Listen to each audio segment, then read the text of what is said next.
March 9, 1945. 27,000 feet above the Rhine River, Germany. Thin, icy contrails sliced across a sky the color of hammered steel. The temperature outside the cockpits hovered near 40 degrees C, and the air was so clear it felt like glass, sharp, brittle, and ready to shatter at the slightest touch. Far below, the Rhine curled like a dark serpent through the fractured remains of Germany. Smoke rose from burning towns, mixing with winter haze. Above it all, Major Robert "Bobby" Hale, age 24, born in Wichita, Kansas, tightened his gloved hands around the control stick of his P-51D Mustang. His oxygen mask crackled with each tense breath. He'd been flying escorts for nearly a year, long enough to lose 6 friends, 2 wingmen, and the last remnants of the naive boy who had arrived in England in '44. A photo of his younger sister Abby was taped just under his gun sight, her smile a reminder of what waited back home, if he ever made it back home. Below him, the 357th Fighter Group, the Yoxford boys, flew in disciplined echelons, silver Mustangs glinting as the rising sun caught their wings. Their mission today was brutal in its simplicity. Escort the 8th Air Force's B-17s and B-24s to bomb the German industrial heartland, then sweep ahead to smash anything the Luftwaffe dared to put in the air. But today felt different. Rumors had circulated in the briefing room. Messerschmitt Bf-109K4s and Focke-Wulf 190D9s, the last of Germany's high-altitude interceptors, were gathering for a final push. One more attempt to break the American bomber streams. Some German pilots, mostly young, barely trained, still called the Mustang overrated, fragile, nothing compared to their true fighter machines. Others, more experienced, mocked it. A pretty plane for Americans with pretty teeth. They laughed at the idea that a P-51 could dive, climb, and strike before they could even spot it. They hadn't yet met Hale. The Mustang's Merlin engine hummed beneath him, smooth and confident. At 37 inches manifold pressure, it was barely working. The P-51D's long-range tanks were empty and jettisoned, leaving it lean, light, and lethal. To the east, a flicker, a brief sun spark off metal. Hale's eyes narrowed. Not a B-17, not another Mustang. Something diving, fast, very fast. He keyed the mic. "Red leader to all flights. Keep sharp. We may have company at 1 o'clock high." Far ahead of them, 3 miles above the bomber stream, a swarm of dark specks formed. First 10, then 20, then more. Their diamond-like glints betrayed them. Bf-109s. Climbing to intercept, their noses high, their engines straining at the edge of their limits. What the Germans did not yet know was that the Mustangs were already above them, invisibly perched in perfect attack position. "Looks like they haven't spotted us," Hale murmured. They hadn't. The wind screamed over his canopy as he rolled inverted, pointing the Mustang's nose toward the unsuspecting formation. Beneath him, a squadron of Luftwaffe fighters continued to climb, locked on the bomber stream, confident, unaware that death hovered silently above them. Hale's breathing slowed. His heartbeat steadied. He thought of Abby. He thought of his mother, who sent him knitted gloves each winter. He thought of his wingman, Lieutenant Tommy Reeves, shot down 2 weeks ago by a jet they never even saw. Not today. Not on his watch. He pushed the throttle forward. The Merlin roared. The Mustang dropped like a falling sword. And in that moment, before a single German pilot even turned his head, the hunters had already become the hunted. The German formation grew larger, rows of Bf-109K4s boosting upward with desperate determination, their DB-605 engines screaming at emergency power. but they were blind. Their focus was locked on the bomber stream miles behind Hale. Not one of them looked up. Not one of them expected death to fall like a silent avalanche. Hale flicked his thumb over the arming switch. A sharp click. The 650 cal Brownings came alive in his wings. Behind him, the rest of Red Flight tucked in, following his vector, their Mustangs forming a lethal, descending crescent. A falcon strike from the stratosphere. "Red Leader, you're clear," came a calm voice in his headset. Captain Lewis, trailing slightly above and behind, covering their dive. Hale lined up his first target. A 109 at the top left of the German climb, its pilot hunched forward, scanning for bombers, never once thinking to look above. The kill would be clean. Sudden. He eased the trigger. The Mustang erupted. The 50 cal spat fire, tracers slashing down through the sky in bright, deadly arcs. The rounds hammered the tail of the Bf-109. The German pilot jerked in surprise. Too late. Metal burst from the fuselage in silver shrapnel. Fuel sprayed. A wingtip disintegrated. The 109 snapped sideways and spiraled downward in a trail of burning mist, its pilot never knowing who hit him. "Splash one," Hale muttered, pulling up hard, stomach crushing as the G-load spiked. Hit and run. Classic Mustang doctrine. But the sky was exploding now. Below, Red Flight tore through the German formation like a lightning bolt. Tracer streams ripped across the sunrise. Engines wailed. Aluminum burst in midair. Captain Lewis caught a 1009 attempting a desperate brake turn and riddled its cockpit canopy. 1 second burst. Clean kill. Lieutenant Marcus dove through the center of the formation, forcing 2 Germans to collide as they panicked under the sudden ambush. The Luftwaffe pilots finally realized what had happened, and their fear was instant. "Achtung! Höhenjäger! Above! Above!" German radios crackled with raw panic as the Mustangs streaked past. The battle dissolved into a swarm. Mustangs scissoring, rolling, zoom climbing, using their superior visibility and dive speed to dictate every angle, every movement. Hale pitched upward, bleeding speed but regaining altitude for another strike. His Mustang trembled as he leveled at 29,000 feet, clearing rime frost off his canopy with a gloved swipe. Below him, the German formation was in chaos. Some 109s dove for the deck, hoping to escape into the haze. Others tried vertical climbs, attempting to counterattack. But the Mustang's dive momentum gave Hale every advantage. "Red Leader, tally 2 more diving east," Lewis called. "I see them." He rolled right, the sun flashing across his canopy as he re-entered the fight. His second target was a 109K trying to climb into a firing position on one of his wingmen. Not on his watch. Hale pushed the nose down, engine roaring at 3,000 RPM, and closed the distance with frightening speed. The German pilot looked back over his shoulder, the moment of realization frozen in time. You could almost feel the shock radiating from him. The plane he'd mocked in the ready room. The American fighter he'd laughed at.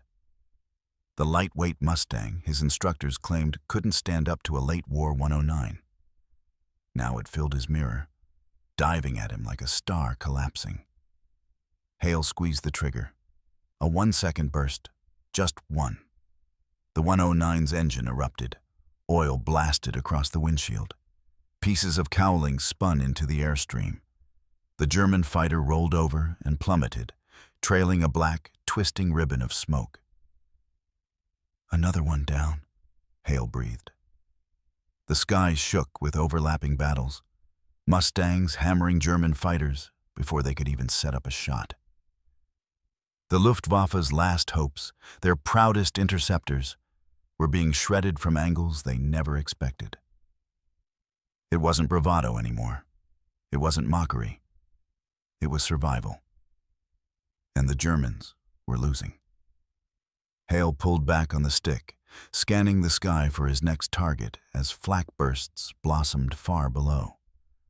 The bombers were still inbound, and he knew the Luftwaffe wasn't finished yet. A new threat was coming. Something faster. Something deadlier. In the distance, east, near the rising sun, 3 dots were closing fast.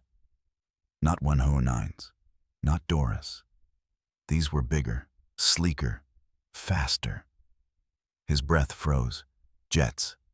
Me-262s heading straight for the bombers. The real fight was just beginning. Messerschmitt Me-262s. The Luftwaffe's last gamble. The world's first operational jet fighter. Their approach was unmistakable. No prop blur, no engine vibration, just a smooth, predatory glide punctuated by the rising howl of their Jumo 4 engines as they accelerated to intercept speed. Hale keyed the mic. All red flight, be advised. Jets inbound from the east. 3, maybe more. They're making for the bombers. Static hissed as Lewis responded. Copy, Red Leader. They're high and fast. Too fast. The Me-262s weren't here to dogfight. They were here to slaughter bombers, hit them with devastating 30mm cannon fire, and vanish before the escorts could properly engage. Hale shoved the throttle to WEP. War emergency power. The Merlin shrieked. The Mustangs surged forward, but the jets were still closing at terrifying speed. He watched the lead 262 skim past 30,000 feet. Its shark-like nose tipped slightly downward toward the bomber stream below. The jet pilot didn't even acknowledge Hale's presence. He didn't care about the Mustangs. Not yet. Red flight, Hale barked. Cut them off. They'll be on the bombers in less than a minute. He rolled into a steep intercept arc, pushing the Mustang to its absolute limits. The airframe groaned. The wings hummed with pressure. The altimeter ticked upward slowly, too slowly. Below, the first 262 broke into a shallow dive, straight toward the unprotected top side of a B-17 formation. A cluster of fortresses hung in tight defensive boxes, unaware of the Reaper diving toward them at nearly 540 mph. Hale grit his teeth. Not today. Not while he was still breathing. He nudged his nose downward, shedding altitude to pick up speed. The air screamed past his canopy. The Mustang's frame began to shake violently as he pushed past 470 mph, dangerously close to compressibility. Hold together, he whispered. The 262 flashed into firing range of the lead bomber group. Hale jabbed the radio switch. Bombers break! Jets inbound from your high, 1 o'clock! But the heavy bombers were too slow, too heavy, too committed to formation discipline. They couldn't maneuver fast enough. The jet opened fire. A burst of 30mm cannon fire ripped into the nearest B-17. The right wing exploded in a blooming fireball. Fragments spiraled outward. One engine tore free and spun into nothingness. The bomber rolled over, splitting apart before the crew could bail out. The Mustang pilots watched in grim silence. Lewis cursed under his breath. The 262 pulled up and away, climbing sharply, intending to circle back for another strike. The second and third jets dove through the bomber formation like arrows, shredding 2 more fortresses with violent, unstoppable passes. Hale's vision tunneled. Time slowed. He locked onto the second jet as it climbed, banking hard to reposition. The Me-262 at this moment was vulnerable.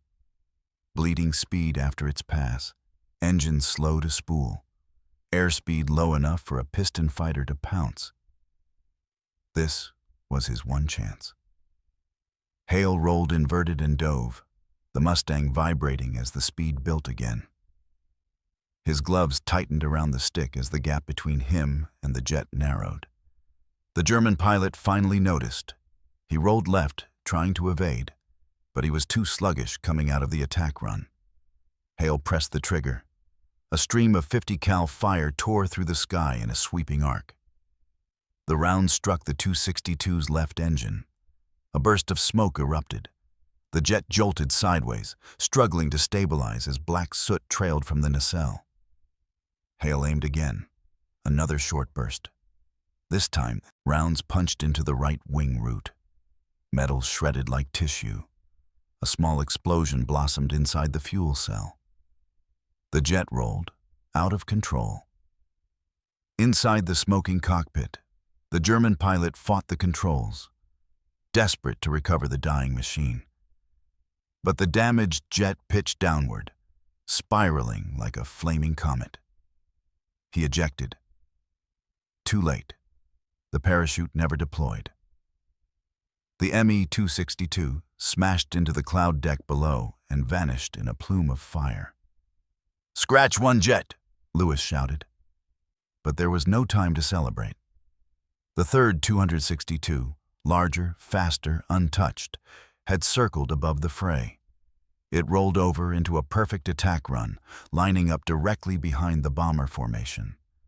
The surviving B-17 crews saw it. Their gunners opened fire. Black puffs of tracers snapped past the jet's canopy. But it kept coming. Hale rammed his throttle forward. "Red flight! We have to stop that one!" The Mustang shook violently as he forced it into a brutal climb toward the diving jet. Sweat beaded under his mask. His vision blurred at the edges as gravity crushed him into his seat. He was close, but not close enough. The jet lined up its gun sight. A B-17 filled its view. Hale screamed into his mask. "No!" The Me-262 fired. The bomber erupted, flames, shrapnel, falling bodies, and Hale pushed his Mustang even harder. He wasn't going to let the jet escape, not this one. But Hale didn't back off. He shoved the Mustang's throttle so far forward the metal groaned. The Merlin howled at wet, red lining, shaking the airframe so violently the entire cockpit buzzed like a struck tuning fork. Still, the jet pulled ahead. Still, he chased it. His vision blurred. His breath came in rough gasps. The Mustang trembled, buffeting at the edge of compressibility as he pushed into a shallow dive to regain a few precious knots. Lewis's voice cut through the static. "Red leader, you're going to break your bird apart. Back off." Hale didn't even hear him. All he saw was the jet. A streak of silver slicing toward the eastern horizon, toward safety, toward friendly fields where it could refuel and kill again tomorrow. Not today. Not after the men falling through the burning sky behind him. Not after the two fortresses ripped open like paper. Not after hearing the screams over open radio channels before they cut to silence. He leaned forward, eyes locked on the 262. Riding the Mustang down the razor's edge. Speed building, air screaming. The wings trembling so hard, he felt it in his teeth. The gap began to close. 10 seconds ago, impossible. But the jet had made a mistake. Just a small one. It climbed too steep after its attack run. And the Jumo 004 engines, notoriously sluggish at spool up, couldn't give it the instant thrust it needed at high altitude. For a brief window, a tiny sliver of sky, the jet was vulnerable. Hale took it. "Come on. Come on," he whispered, forcing the nose up, squeezing the last ounce of energy from his dive. The rangefinder ticked down. 600 yards, 500, 450. The jet pilot glanced back for the first time and froze. Shock. Real shock. A P-51D. Chasing a jet, closing the distance. The German yanked the stick left, banking hard, trying to force an overshoot. But jets at low throttle rolled like bricks, and Hale anticipated it perfectly. He rolled with the 262, cutting inside its turn, the Mustang's wingtips shuddering inches from stall. 300 yards, 250. Tracer rounds began to flare backward from the jet's tail guns, rare, improvised, inaccurate. Then, 200 yards. Perfect range. Hale whispered, "For Tommy, and for those forts." He pressed the trigger. A full burst tore from the Mustang's wings, 6 Brownings speaking in one violent voice. Tracers leapt forward, slicing through cold sky. Half the rounds missed, half didn't. They slammed into the Tu-62's starboard engine, sparks, flames, black smoke exploding out the back, panels ripped away. Debris spiraled into the jet's contrail. The Mi-262 rolled violently, pilot fighting the failing controls as the wounded engine sputtered, coughed, then detonated. A bright flash, a blast of flame, and the entire right nacelle tore itself apart. The jet flipped inverted, nose dropping sharply. The pilot bailed out a heartbeat later, a black dot flung into a white sky. The Mi-262 plunged downward, silent, lifeless, falling like a dead hawk. Hale pulled up at the last second, the G-force slamming him back into consciousness as his vision narrowed to a dark tunnel edged with flickering white. Breathing hard, he leveled off. Smoke columns rose below from the shattered bombers. A drifting parachute marked the German pilot's descent. Flak peppered the horizon in angry bursts. But the sky was changing now. The scattered 109s were fleeing eastward in 1s and 2s. The jets were gone, destroyed or retreating. The bomber formation, bruised and burning, yet alive, had pushed past the worst of the intercept zone. For the moment, for this brief, terrible moment, the sky belonged to the Mustangs. Hale wiped sweat and frost from the inside of his canopy with his glove. His hands shook. He had just done the impossible. A P-51D had run down a jet in combat. Lewis came over the radio, voice low, almost reverent. "Red leader, that was one hell of a kill." But Hale didn't feel triumph. He felt hollow, spent, shaken by the violence he had just witnessed. He glanced at Abby's photo under the gun sight. Still there, still smiling. He exhaled. "Red flight," Hale said quietly. "Form up. Bombers need us home." The Mustang circled, alone in a sky full of ghosts and gun smoke. But deep below, far to the east, another engine rumbled to life at a hidden Luftwaffe field. The Germans weren't done. Not yet. But the mission wasn't over. Far below, near a patchwork of forests, scarred by bomb craters and smoke, a small Luftwaffe airfield hid beneath camouflage netting.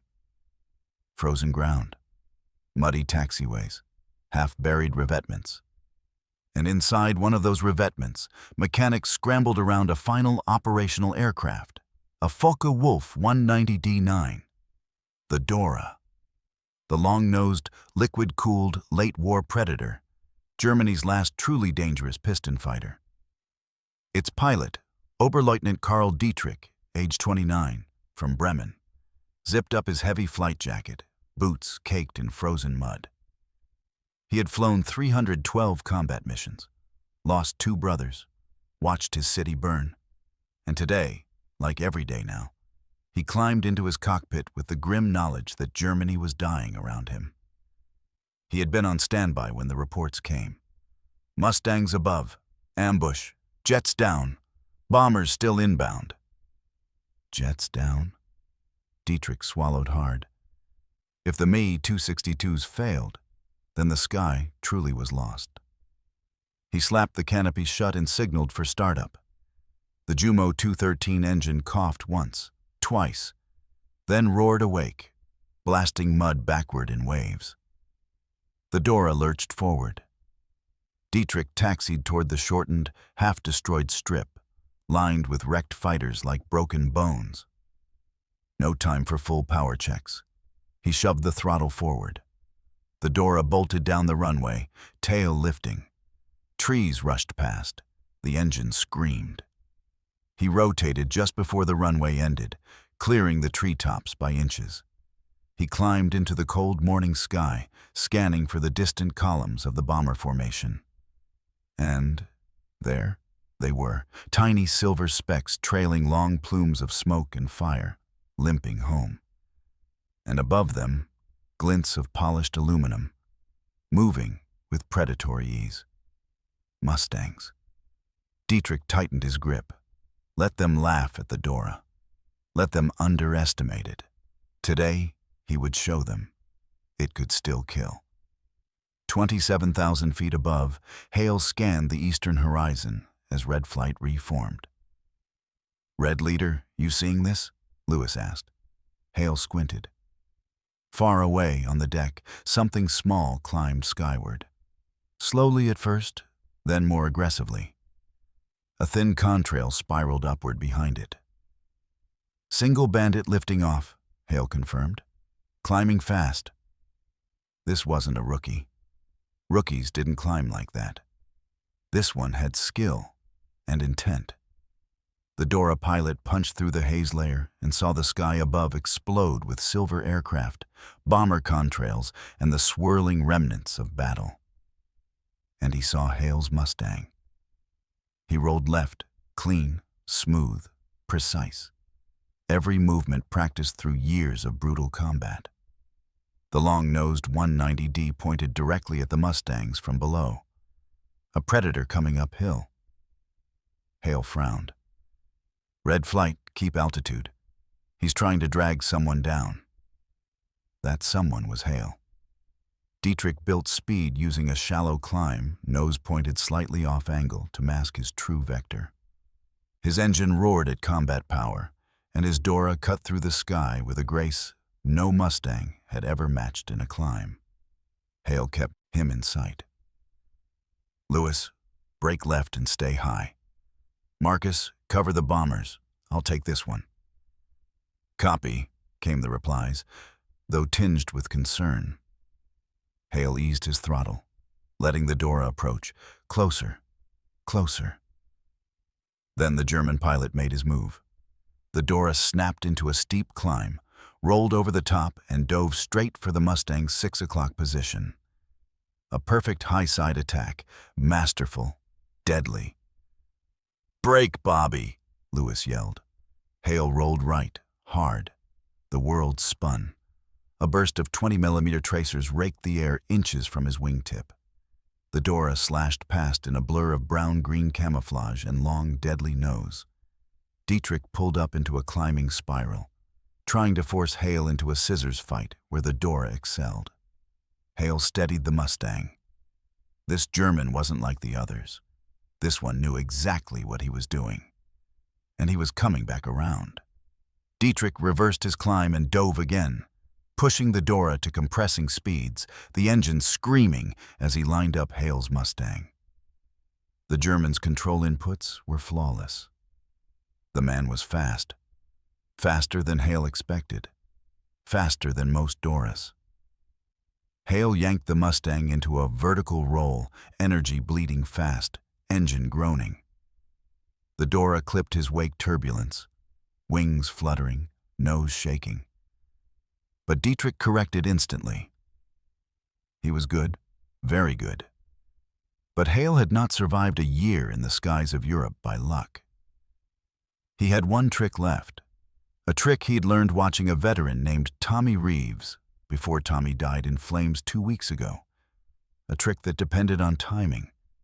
Hale pulled vertical, letting the Mustang bleed speed. Slower, slower, dangerously slow. The German took the bait. He nosed up, closing in, lining up. Optimal guns range. Dietrich's finger tightened on the trigger. Hale chopped throttle, kicked full left rudder, and snapped the Mustang into a brutal falling turn. The falling leaf escape. Dropping out of the Dora's gun sight in a sudden, violent skid. The German overshot, unprepared, unable to roll fast enough to compensate. And for the first time, the Dora drifted slightly out of position. a mistake so small only an ace would recognize. Hale recognized it. He rolled sharply and dropped in behind the Dora, not perfectly, but close enough. His gun sight flickered amber. "One chance," Hale whispered. He pressed the trigger. The 50 cals roared. Rounds slashed across the Dora's tail, ripping fabric, tearing rudder, punching holes through the fuselage.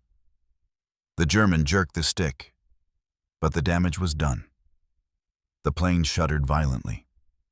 Dietrich fought it hard. But the Dora bled energy, spiraling down in an uneven, desperate descent. Hale stayed on him. He fired again. A half-second burst, the kind Tommy Reeves always swore by. The round stitched across the Dora's wing root. A fuel line ruptured. The engine sputtered, coughed, exploded in a flash of flame. The Dora rolled over and plunged toward the forest below. Dietrich bailed out, helmet whipping back, body tumbling through open air. Hale pulled off, breathing hard, heart pounding. It was over. The last counterattack. The last predator Germany could send. The sky finally grew quiet. He circled once, watching the German pilot drift under a parachute into the ruins of his homeland.